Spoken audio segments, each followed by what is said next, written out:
Hello ஐ me friends. லாஸ்ட்டாக ஹீரோவும் ஹீரோயினும் ஜெய்ஜோலைனில் தனியாக ஒரு இடத்துக்கு போய் அங்கே ஹீரோயினும் கிஸ் பண்ணிப்பாங்க. அதோடு முடிஞ்சிருக்கும். பட் இந்த எபிசோட் ஸ்டார்டிங்கில் அப்படியே ஜோசன் டைமில் தான் காட்டுறாங்க. ஸோ ஹீரோயின் லாஸ்ட்டாக ட்ரிங்க் பண்ணிவிட்டு தனியாக உட்காந்துட்டு இருக்கிறப்போ ஹீரோயினா தனியாக போயிட்டு ஹீரோயினுக்காக ஒரு கிஃப்ட் கொடுக்காங்க.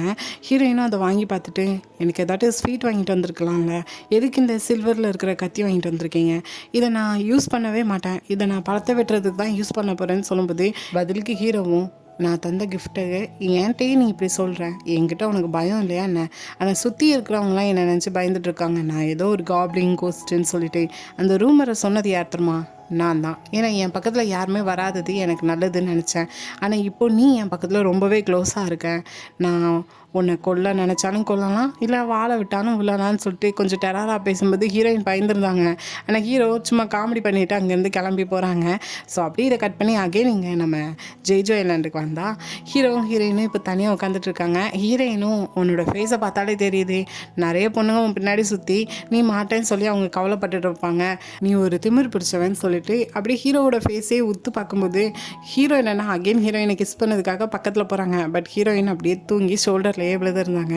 ஹீரோவும் எழுப்பி பார்க்காங்க, ஆனால் தூங்கிட்டு தான் இருக்கான்னு சொல்லிட்டு விட்டுருந்தாங்க. ஸோ அப்படியே நெக்ஸ்ட் டே விடிஞ்சதுக்கப்புறம் பார்த்தா ஹீரோயின் தனியாக ஒரு இடத்துல தூங்கிட்டு இருக்காங்க. ஏதோ ஃபீல் ஆகுது, நல்லா சன்லைட் வருது, நான் நல்லா பட்டு துணியில் தூங்கிட்டு இருக்கேன் போல் அப்படின்னு தடவி பார்த்தா என்ன மண்ணாக இருக்குதுன்னு சொல்லி கண்முழிக்காங்க. சுற்றி வெறும் பாறையும் கடலும் மட்டும்தான் தெரியுது, நான் எங்கே இருக்கேன்னு சொல்லி பயப்படுறாங்க. அப்படி இன்னொரு பக்கம் ஹீரோவை பார்த்தானா ஹீரோயின் ஒரு பக்கமாக தூங்கிட்டு இருக்காங்க, ஹீரோ தனியாக இன்னொரு பக்கம் தூங்கிட்டு இருக்காங்க. அவங்களும் எந்திரிச்சிட்டு பக்கத்தில் ஹீரோயினுங்க அப்படின்னு சொல்லி பார்த்தா எங்கேயோ விட்டுட்டு போயிட்டா போலன்னு சொல்லிட்டு ஃபோனை பார்க்காங்க. அங்கே ஃபோனில் சார்ஜ் இல்லை. பார்த்தா ஹீரோயின் அந்த டைம் கத்திக்கிட்டே கடலை பார்த்து ஓடுறாங்க. ஹீரோவும் நீ என்ன முட்டாளா, எதுக்கு இப்போ கடலை பார்த்து ஓடுற, நீச்சல் அடிச்சு நீ போயிடலாம் நினச்சிட்டு இருக்கேன்னு சொல்லி ஸ்டாப் பண்ணுறாங்க. ஹீரோயினும் நம்ம இப்போ இங்கே இருக்கோம், ஏன் நம்ம இங்கே வந்திருக்கோம், தனியாக அங்கே வந்து மாட்டிக்கிட்டோமான்னு சொல்லும்போது அப்போ தான் ஹீரோக்கு புரியுது நேற்று நடந்தது எதுவுமே ஹீரோயினுக்கு ஞாபகம் இல்லைன்னு சொல்லிட்டு ஹீரோயினும் அப்படியே புலம்ப ஆரம்பிக்காங்க. எதுக்கு நான் இங்கே வந்தேன், இனி நான் எப்படி ரிட்டன் அதே இடத்துக்கு போக முடியும், இனி அவ்வளோதானான்னு சொல்லிட்டு ரொம்ப ஃபீல் பண்ணுறாங்க. உன்ட்ட ஏதாட்டு லைட்ரு ஏதாட்டு இருந்தால் தான் நம்ம ஏதாட்டு புகையை உண்டு பண்ணி நம்ம இங்கே இருக்கோம்னு சொல்லலாம், இல்லைன்னா உன்னோட ஃபோன்லேருந்து கால் பண்ணி யாராட்டும் இங்கே வர சொல்லணும்னு சொன்னால் ஃபோனில் சார்ஜ் இல்லை, என்கிட்ட லைட்ரும் கிடையாதுன்னு சொல்கிறாங்க. அப்போ அவ்வளோதானா, நம்ம லைஃபே முடிய போகுதுன்னு சொன்னால் ஹீரோ ஹீரோ நம்ம ரெண்டு பேரும் இங்கே தான் இருக்க போகிறோம், இனி நம்மளோட லைஃப் இங்கே தான், நீ இஷ்டப்பட்டால் என்ன ஹஸ்பண்ட்னு கூப்பிடுன்னு சொல்லிட்டு வேணுக்குனே ஹீரோயினை கொஞ்சம் நேரத்துக்கு வெறுப்பேற்றலான்னு சொல்லி பார்க்காங்க. ஸோ ஹீரோயினும் ஹஸ்பண்ட்னு கூப்பிடணுமான்னு சொல்லிட்டு ஹீரோவை அடிக்க போனால் அப்படியே ரெண்டு பேரும் ஹக் பண்ணுற நிலமா வந்துடுது. ஸோ அப்போ தான் ஹீரோயினுக்கு நேற்று நைட் நடந்தது எல்லாமே ஞாபகம் வருது. ஸோ ஹீரோயினும் நேற்று நைட் என்ன பண்ணி வச்சுருக்கோன்னு சொல்லிட்டு ஹீரோ விட்டு விளங்குறாங்க. கரெக்டாக அந்த இடத்துக்கு அந்த டைமில் போட்டில் ஒரு தாத்தா வராங்க. ஸோ அதுக்கப்புறம் ஹீரோவும் ஹீரோயின் அங்கேருந்து கூட்டிகிட்டு போகிறாங்க. அப்போ ஹீரோயினுக்கும் புரியுது ஹீரோ வேனுக்குன்னா இவ்வளோ நேரம் சொல்லியிருக்காங்கன்னு சொல்லிட்டு போட்டில் வச்சு ஹீரோட்ட சண்டை போட்டுட்டு இருக்காங்க. இந்த டைம் அதே போட்டில் ஒரு 3 பாட்டி வந்திருப்பாங்க. அந்த சீ ஃபுட்டுக்காக அங்கே இருக்கிற மீன் எல்லாம் பிடிக்கணும், அந்த மாதிரி வேலை பார்க்குறவங்க. அங்கே 2 பேரையும் தனியாக பார்க்கும்போது இந்த மாதிரி பாரதீவில் ஒரு பொண்ணும் பையனும் நைட் ஃபுல்லாக இருந்திருப்பீங்கன்னா நல்லா என்ஜாய் பண்ணியிருப்பீங்க தானே, பார்த்தாலே தெரியுது டயர்டாக இருக்கீங்க, கண்ணெல்லாம் சவந்துருக்குன்னு சொல்லிட்டு நடக்காததை நடந்த மாதிரியே அந்த 3 பாட்டியும் பேசி சிரிச்சிட்டு இருக்காங்க. இதை கேட்குற ஹீரோவுக்கு புரியுது என்ன பேசுகிறாங்கன்னு சொல்லிட்டு. ஹீரோயினை வந்து ஏதோ தப்பாக பேசுவாங்கன்னு தெரியுதுன்னு சொல்லிட்டு ஹீரோட்ட அவங்க பேசுகிறதுலாம் நீங்கள் கண்டுக்கிடாதீங்க, நம்மளை பற்றி தான் ஏதோ பேசிகிட்டு இருக்காங்கன்னு சொல்லி முடிச்சிருந்தாங்க. ஆனால் அந்த 3 பாட்டிங்களும் ஹீரோயினை எங்கேயோ பார்த்த மாதிரி ஞாபகம் இருக்குன்னு சொல்லி ஹீரோயின் கூட சேர்ந்து ஃபோட்டோஸ்லாம் எடுத்துக்கிறாங்க. ஹீரோயினும் ரொம்ப ஹாப்பியாக இருக்காங்க. கூடவே அங்கே இருக்கிற சீ ஃபுட் அவங்க கடலில் இருந்து பிடிச்சதெல்லாம் ஹீரோயினுக்கு கிஃப்டாக வேறு சொல்லி கொடுக்காங்க. கரெக்டாக இந்த டைம் தான் ஹீரோட அசிஸ்டன்ட் கரெக்டாக ஹீரோவை தேடி வந்திருந்தாங்க. ஏன்னா மொபைலில் ட்ராக்கிங் ஆப் செட் பண்ணி வச்சுருப்பாங்க போல். இங்கே எதுக்காக நீங்கள் வந்தீங்க, நேற்று டின்னரில் எல்லோரும் கூட சேர்ந்து நீங்களும் ட்ரிங்க் பண்ணீங்க தானேன்னு சொல்லும்போது ஆக்சுவலாக டின்னரில் ஹீரோயின் நல்லா ட்ரிங்க் பண்ணிவிட்டு ஹீரோவை ட்ரிங்க் பண்ண சொல்லி வெறுப்பேற்றிருப்பா. பட் ஹீரோ யாருமே கவனிக்காத நேரமாக பார்த்து பக்கத்தில் இருந்த தண்ணி இருந்த கிளாஸை தான் எடுத்து குடிச்சிருப்பாங்க. அதை தான் இப்போ சொல்கிறாங்க, நான் நேற்று ட்ரிங்க்லாம் பண்ணலை, நான் தண்ணி குடிச்சங்கிறத யாருமே கவனிக்கலை, எல்லோரும் ட்ரிங்க் பண்ணதை தான் நினச்சிட்டு இருக்காங்க, நோ ப்ராப்ளம்னு சொல்லிட்டு அங்கேருந்து கிளம்புறாங்க. பட் போகும்போது ஹீரோயின்ட்ட நான் இப்போ இங்கேருந்து அர்ஜென்ட் வேலையாக கிளம்புறேன், நீ தனியாக எங்கேயுமே போகாத, எப்போதும் உன் மேனேஜர் கூட இருன்னு சொல்லிட்டு அப்படியே ஒரு ஷட்டிலாக ஒரு ஸ்மைல் பண்ணிவிட்டு உனக்கு இஷ்டம் இருந்தாலும் இல்லைனாலும் இனி நீ எனக்கு மட்டும்தான், நீ நேற்று நடந்ததை கொஞ்சம் ஞாபகப்படுத்தி பாரு, அந்த இடத்துக்கு நம்ம இனிமேல் திரும்ப போக முடியாது தான் அப்படின்னு சொல்லிட்டு அங்கேருந்து கிளம்பி போகிறாங்க.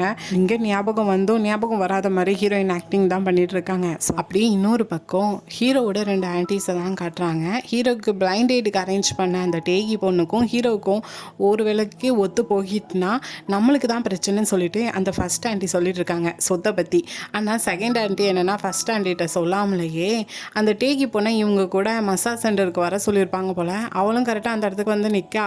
ஸோ நான் வரதுக்கு கொஞ்சம் லேட் ஆகிட்டு கொஞ்சம் வெயிட் பண்ணுங்க, நானும் ட்ரெஸ்ஸை சேஞ்ச் பண்ணிட்டு வரேன்னு சொல்லிட்டு பேசிட்டு போகிறாரா. இங்கே ஃபஸ்ட் ஆண்டிகிட்ட என்னன்னா என்ன சொல்லாமலே இப்போ டேக்கி இங்கெல்லாம் வர வச்சுருக்கான்னு சொல்லி கோவத்தில் கேட்டால் அதுக்கு செகண்ட் ஆண்டியும் எதிரியை நண்பனாக்குன்னா எதிரிக்கு கூட இருக்கிற நண்பனை நமக்கு ஃப்ரெண்டாக்கிக்கிடணும், அதை தான் நான் இப்போ பண்ணிகிட்ருக்கேன்னு சொல்கிறாங்க. ஸோ இங்கே ஃபஸ்ட் ஆண்டியும் இவங்க 2 பேரும் இப்போ ரொம்ப க்ளோஸ் ஆக ஆரம்பிச்சிட்டாங்க. நம்ம வேறு ஏதாவது பண்ணுன்னு சொல்லிட்டு யோசிச்சுட்டு இருக்காங்க. ஆனால் அப்படி இன்னொரு பக்கம் ஹீரோயினோட ப்ரொஃபைல் எதுவுமே இன்னும் வெப்சைட்டில் அப்டேட் பண்ணலை. சீக்கிரமாக ஏஜென்சிகிட்ட சொல்லி அப்டேட் பண்ண சொல்லுங்கள், எல்லா ஃபோட்டோஸும் நல்லா இருக்கணும், ஃபைனலாக என்கிட்ட காட்டிட்டு தான் எல்லாம் பண்ணணும்னு வேறு ஹீரோயினோட நினைப்பிலே இருக்காங்க. இதை கவனிச்சுக்கிட்டு அசிஸ்டன்ட்டும் இதுக்கு ஸ்ட்ரெயிட்டாகவே நீங்கள் ஆமாம் இது ஒன் சைட் லவ் மட்டும் கிடையாதுன்னு சொல்லிட்டு கிளம்பி போகிறாங்க. ஆனால் அங்கே ஃப்ளைட்டில் போயிட்டு இருக்கும்போது கூட ஹீரோயினை பற்றி தான் அசிஸ்டண்ட்டை கேட்டுட்டு இருக்காங்க.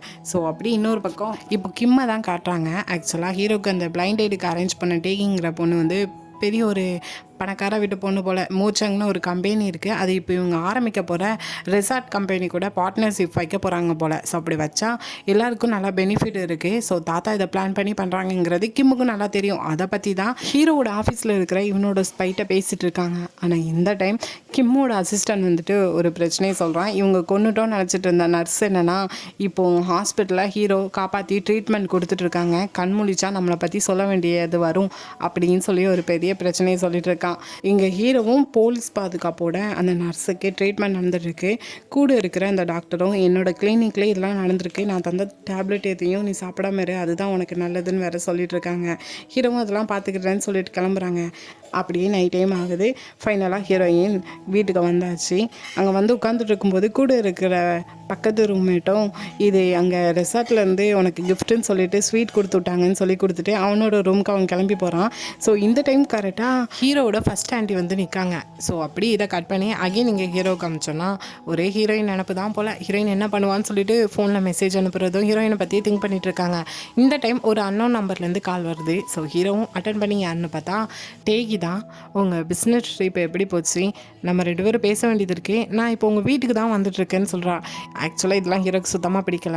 என் நம்பர் எப்படி கிடச்சிச்சுங்கிறது எனக்கு தெரியாது, என் அட்ரஸ் வர தெரிஞ்சு வச்சுருக்கேன், ஆனால் அதெல்லாம் தேவையில்லாதது. உன்னோட ஃபேமிலியில் இருக்கிற அந்த மூச்சங் கம்பெனி என் தாத்தா ஆரம்பிக்க போகிற ரெசார்ட்டில் தான் பார்ட்னர்ஷிப் வைக்க போகிறாங்க, நீ எதுவும் பேச வேண்டியதாக இருந்தால் என்னோட தாத்தாட்ட போய் பேசிக்கோ, என் நம்பரை டிலீட் பண்ணிடு அப்படின்னு சொல்லிட்டு ஃபோனை கட் பண்ணியிருந்தாங்க. ஹீரோவும் இதனால் ஹீரோயினுக்கு எதுவும் அஃபெக்ட் ஆகக்கூடாதுன்னு யோசிச்சுட்டு தான் இருக்காங்க. அகே நீங்கள் ஹீரோவோட ஃபஸ்ட்டு ஆண்டியை பார்த்தோன்னா அவங்களுக்கு எப்படி ஹீரோயினை பற்றி இன்ஃபார்ம் தெரிஞ்சிச்சுங்கிறது காட்டலை. இப்போ ஹீரோயின் முன்னாடி வந்து நிற்காங்க. நான் ஹீரோவோட ஆண்டி, நீயும் ஹீரோவும் டேட் பண்ணிகிட்டு இருக்கீங்களாண்ணே, இங்கே நீ தனியாக தான் இருக்கியா, உனக்கு ஃபேமிலிலாம் எதுவும் இல்லையான்னு கேட்கும்போது ஹீரோவோட ஆண்டின்னு சொல்கிறீங்கல்ல, அப்போ அவன்கிட்டே போய் கேளுங்க, ஏன் என்கிட்ட வந்து கேட்டுட்ருக்கீங்கன்னு சொல்லி திமிராவை சொல்லும்போது பதிலுக்கு அவங்க என்னென்னா ஒரு கவர் நிறையா காசு எடுத்து ஹீரோயின்கிட்ட நீட்டுறாங்க. இதை கவனிக்கிற ஹீரோயினும் காலங்காலமாக பணக்கார வீட்டு மாமியார்கள்லாம் பொண்ணுங்களை வரட்டுறதுக்கு இந்த மெத்தடை மட்டும் இப்போ வரைக்கும் விடலாம் போல் அப்படின்னு யோசிச்சுட்டு இருக்கும்போது இந்த காசை வச்சுக்கோ, இன்னும் ஹீரோ கூட நல்லா க்ளோஸ் ஆகிக்கோ, அவனை உன் கைக்குள்ளே வச்சுக்கோ, அவனால் நீ ப்ரெக்னென்ட் ஆனால் கூட எனக்கு பிரச்சனை கிடையாது, ஆனால் லாஸ்ட் வரைக்கும் அவங்க கூட இரு அப்படின்னு சொல்லி பேசும்போது இப்போ தான் ஹீரோயினுக்கு பாயிண்ட் புரியுது. ஹீரோவை இவங்களுக்கு பிடிக்காது போல், இதெல்லாம் பண்ணால் ஹீரோவுக்கு பிரச்சனை வரும்னு சொல்லி தான் இவங்க இதெல்லாம் பண்ணுறாங்கன்னு கோவத்தில் நான் என்னமோ தொழுநோய் வந்த நோயாளி மாதிரி எல்லாருமே என்னை ட்ரீட் பண்ணுறீங்கன்னு சொல்லிட்டு கையில் இருக்கிற ஸ்வீட்டை வச்சு அவங்க மேலே எரிஞ்சு அந்த இடத்த விட்டு அவள் பற்றி விடுறா. ஆனால் அப்படியே மறுபடியும் பார்த்தோன்னா அந்த இடத்துக்கு டேகி வந்து நிற்கா. பட் என்ன பேசுனாங்கிறது நம்மளுக்கு காட்டலை. மறுநாள் விடியுது.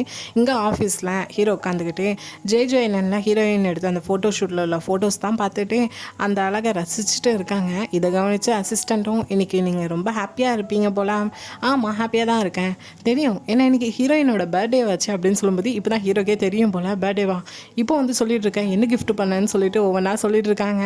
அசிஸ்டண்ட்டும் அதெல்லாம் ஓல்டு ஃபேஷன் சொல்லி ஒவ்வொன்றா ஹீரோவை வெறுப்பேற்றி விட்டுட்டு இருக்காங்க. அகெயின் இங்கே நம்ம ஹீரோயினை பார்த்தோன்னா கொஞ்சம் கொஞ்சம் மூட் அவுட்டாக தான் இருக்காங்க. இப்போ பக்கத்து ரூமுக்கு மேட்டுக்கும் ஹீரோயினுக்கு பர்த்டேன்னு தெரிஞ்சதுமே, உங்களுக்கு 30,000 வான்குள்ளே ஏதாட்டும் வேணும்னா சொல்லுங்கள், உங்களுக்கு கிஃப்டாக நான் வாங்கி தரேன்னு சொல்லும்போது, எனக்கு அதெல்லாம் ஒன்றும் வேண்டாம்னு சொல்கிறாங்க. ஏன்னா ஹீரோயின் மூட் அவுட்டாக இருக்காங்க. ஸோ இப்போ தான் நமக்கு காட்டுறாங்க.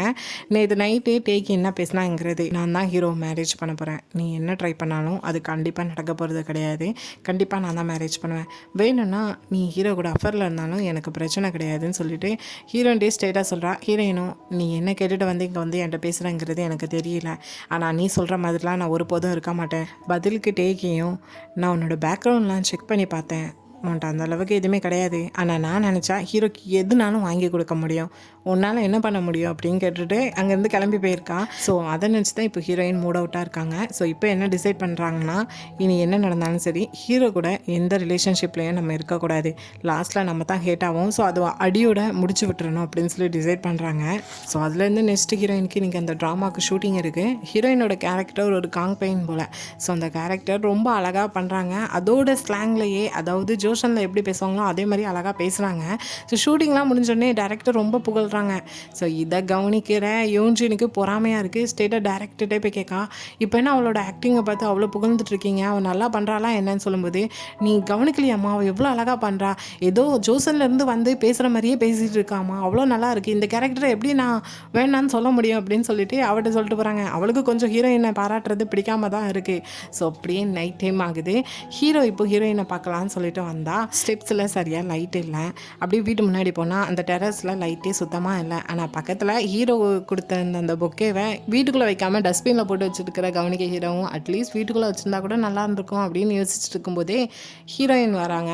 இப்போ எதுக்கு இங்கே வந்தீங்கன்னு சொல்லி கேட்கும்போது, ஹீரோவும் ஸ்டெப்ஸில் லைட் இல்லை, இங்கே செக்யூரிட்டிக்குன்னு யாருமே இல்லை, இதெல்லாம் பார்க்கும்போது எனக்கு தான் கவலையாக இருக்குது, இது எதுவாக இருந்தாலும் இது எனக்கு பிடிச்ச இடம், நான் இங்கே இருந்துக்கிடுவேன்னு சொல்லும்போது ஹீரோவும், இப்போ நீ செலிப்ரிட்டி, ஸோ நீ இப்படி ஓப்பன் பிளேஸில் இருக்கிறது உனக்கு தான் ஆபத்து, ஸோ உனக்கு நான் இப்போவுமே ஏஜென்சிட்ட சொல்லிவிட்டு ஒரு நல்ல பிளேஸ் அரேஞ்ச் பண்ண சொல்கிறேன், ஸோ நீ அங்கே போ, இப்போ ஏன் டல்லாக இருக்க, செட்டில் எதுவும் பிரச்சனையா, யாராவது ஏதாவது பண்ணாங்களா சொல்லு, நான் பார்த்துக்கிறேன்னு சொல்லி கேட்கும்போது ஹீரோயின் உடனே கோவத்தில், அதெல்லாம் ஒன்றும் தேவையில்லை, எனக்கு எது ஒன்றுனா என்ன நான் பார்த்துக்கிட தெரியும், நீங்கள் வந்து இப்படி செய்கிறத எனக்கு சுத்தமாக பிடிக்கலை, எனக்கு பாதுகாப்பு தாங்க நான் உங்கள்கிட்ட வந்து கேட்டேனா, என்னை உங்களோட இதயத்தில் நீங்கள் பிடிச்சி வச்சுருந்தா என்னால் மூச்சு விட கூட முடியலை, எனக்கு ரொம்ப கஷ்டமாக இருக்குதுன்னு சொல்லிட்டு பேகி பேசினதை வச்சு ஹீரோவை ஹேட் பண்ணி விட்டுருந்தாங்க. பட் ஹீரோ பக்கத்தில் இருந்த ஒரு சின்ன கல்லை எடுத்து காட்டுறாங்க, ஞாபகம் இருக்கான்னு சொல்லிட்டு, ஏன்னா ஜெய்ஜோ என்னன்னா நம்மளோட நல்ல மெமரிஸை எப்பவும் ஞாபகம் வச்சுக்கிடணும்னு சொல்லிட்டு அந்த குட்டி கல்லை அதோட டோக்கன்னு சொல்லி எடுத்து வச்சுருப்பாங்க.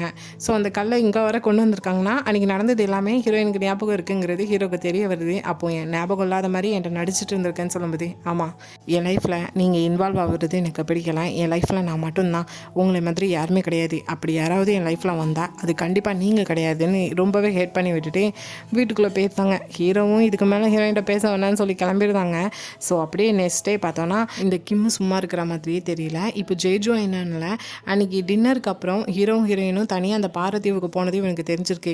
ஸோ அந்த டைமில் ஹீரோயின் ட்ரிங்க் பண்ணிக்கா, பட் ஹீரோ ட்ரிங்க் பண்ணியிருக்கானா என்னங்கிறத பார்க்குறதுக்காக வந்திருக்கான்.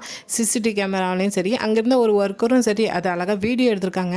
அதில் அழகாக ஹீரோ அந்த ட்ரிங்கை குடிக்காமல் பக்கத்தில் இருந்த கிளாஸை தான் எடுத்து குடிச்சிருக்காங்கிறது தெரியுது.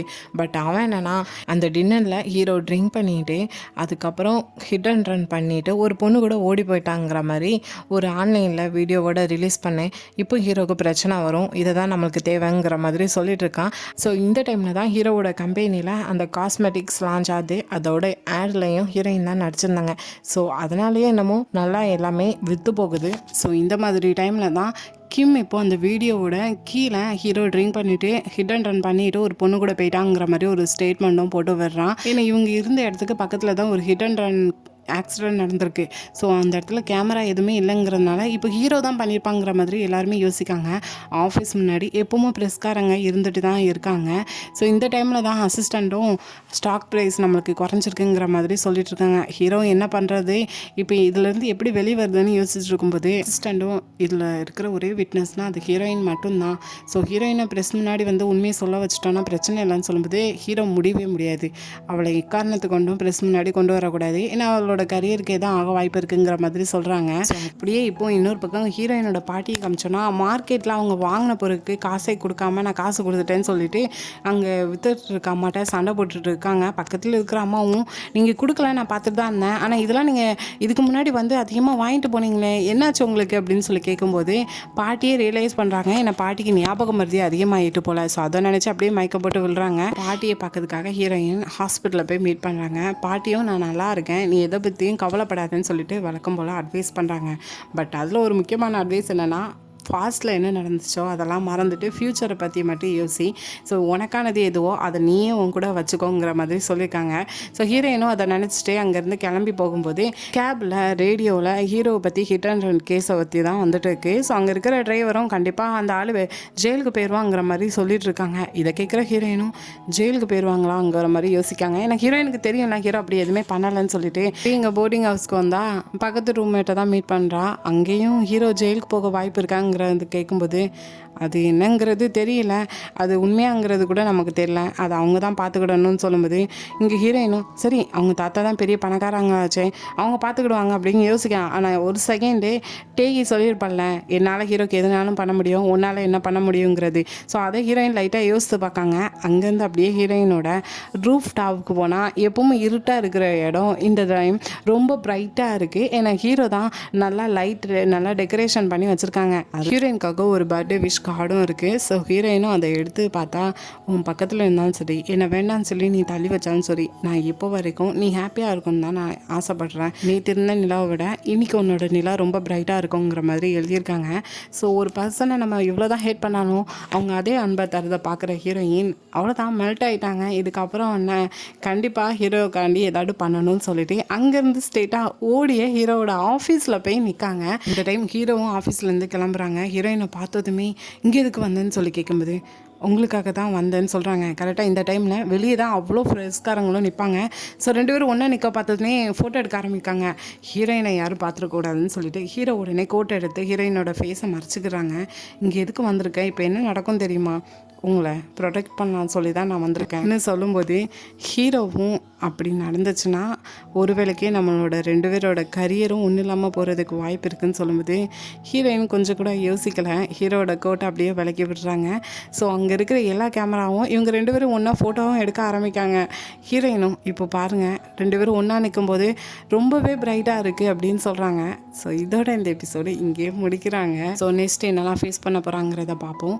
ஆனால் ட்ராமாவோட பாதை நம்ம வந்துட்டோம். பட் இப்போ வரைக்கும் ஹீரோயின் ஃபாஸ்ட்லேருந்து தான் வந்திருக்காங்கிறது யாருக்குமே தெரியல.